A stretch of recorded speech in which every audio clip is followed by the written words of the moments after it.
Welcome to Sweetest Home Diary. আসসালামু আলাইকুম everyone, welcome to my today's blog. আজকের ভিডিওতে তোমরা দেখতে পাবে আমাদেরই পাকুন্দিয়া উপজেলার একটি ছোট্ট বাজার, যেখানে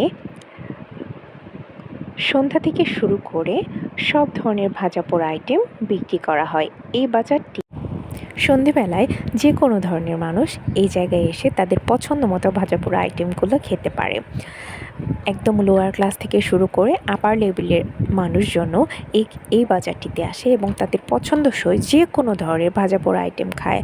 বেগুনি, আলুর চপ, রসুনের চপ, মাশরুমের চপ থেকে শুরু করে যে কোনো ধরনের পিঠা, যেমন মিষ্টি জাতীয় পিঠা, ঝাল রকমের পিঠা, আরও অনেক ধরনের আইটেম এখানে বিক্রি করা হচ্ছিল। আমি এক ফাঁকে মামার ভাজার একটু ভিডিও করছিলাম, উনি দেখে হাসলেন। উনি বললেন, তোমাদের মতো প্রায় আরও অনেকেই এসে আমাদের এই বাজারের ভিডিও করে নিয়ে যায়।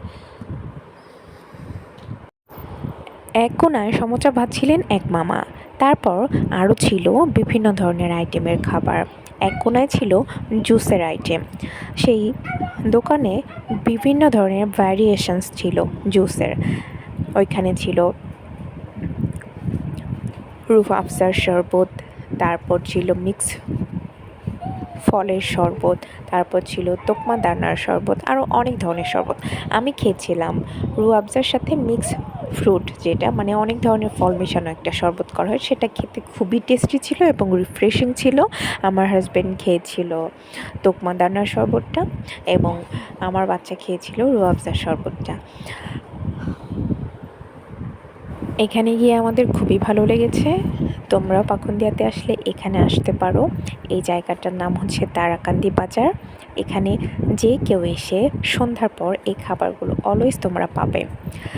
আশা করি আজকের ভিডিওতে তোমাদের ভালো লেগেছে। ভালো লাগলে লাইক, কমেন্ট অ্যান্ড শেয়ার করতে ভুলবো না। আল্লাহ হাফেজ।